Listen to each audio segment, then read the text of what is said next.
The courtroom door creaked open as a young woman stepped inside, holding a small child's hand. She moved slowly, almost cautiously, as if the floor beneath her might collapse with every step. Judge Frank Caprio looked up from his bench and adjusted his glasses, watching them approach. It wasn't uncommon for nervous defendants to walk into his courtroom, but this woman looked different. She looked like someone carrying an entire world of problems on her shoulders. "Good morning," Judge Caprio said softly. "Good morning, Your Honor," she replied. Her son clung to her sleeve, hiding behind her leg. "Your name, miss?" "Sarah Coleman." Judge Caprio glanced at the case file in front of him. "Well, Miss Coleman, it says here you have 3 parking citations, 1 expired registration, and 2 missed court appearances." He looked up again. "That's quite a bit. What happened?" Sarah tightened her grip on her child's hand. "Your Honor, I'm not even sure where to begin." Judge Caprio leaned forward. "Start wherever you feel comfortable. I'm listening." She nodded slowly and took a long, shaky breath. "It started last year. My husband, he left. No explanation, no warning. One morning he got up, went to work, and he never came back." Gasps echoed quietly in the room. "I tried calling, I tried everything, but he disappeared. I suddenly became a single mother with no savings, no family close by, and no idea how to handle life on my own."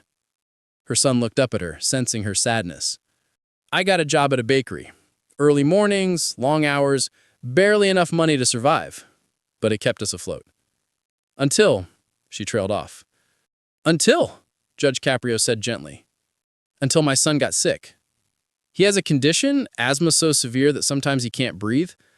One night, he stopped breathing completely. I panicked. I ran to the car and drove him to the hospital. I didn't think about parking. I didn't think about anything except getting him inside. That's where the first ticket came from." Judge Caprio's face softened.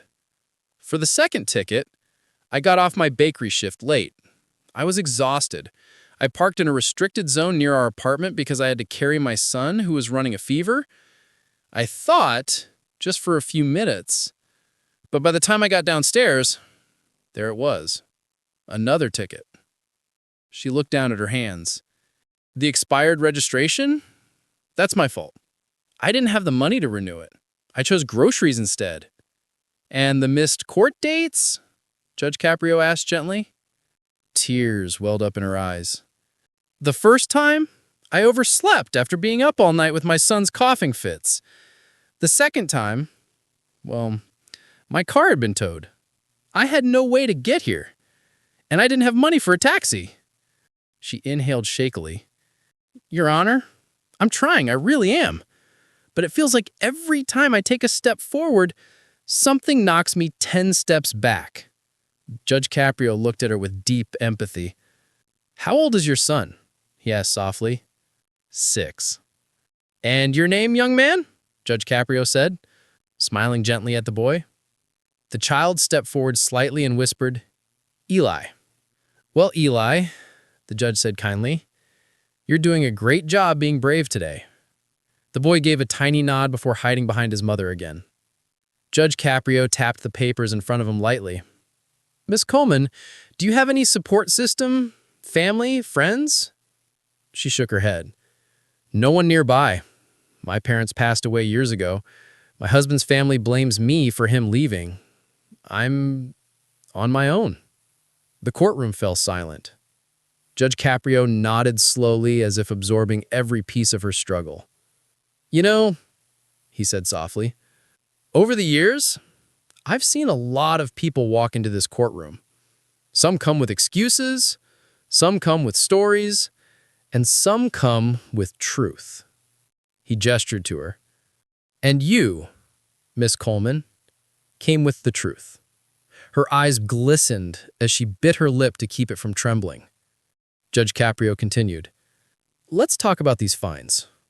On paper, you owe over $700. She closed her eyes, already defeated. "But I'm not here to just read numbers. I'm here to understand people." He paused for a long moment. For the hospital parking ticket, that one's dismissed.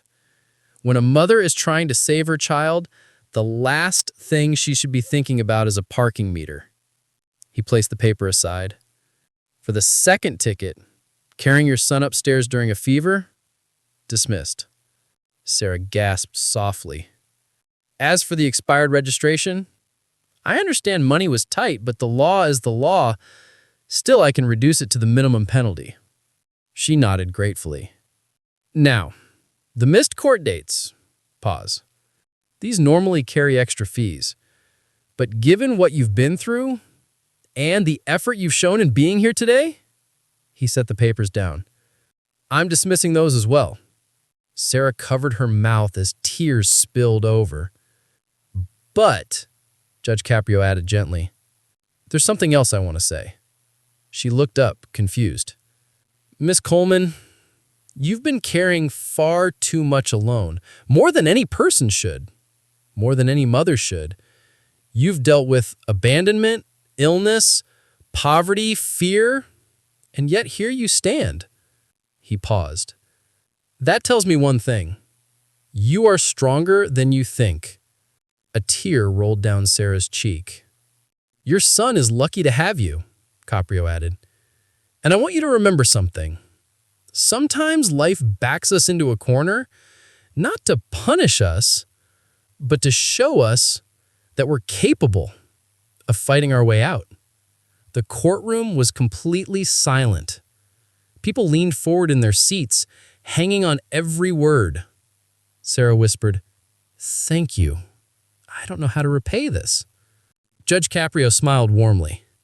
No repayment needed. Just promise me one thing. She nodded. Anything. Don't give up, he said softly. Not on yourself, not on your son, and not on the belief that better days will come. Sarah's son tugged her sleeve, then whispered loud enough for everyone to hear, Mommy, are we okay now? She kneels beside him. Yes, baby, we're okay.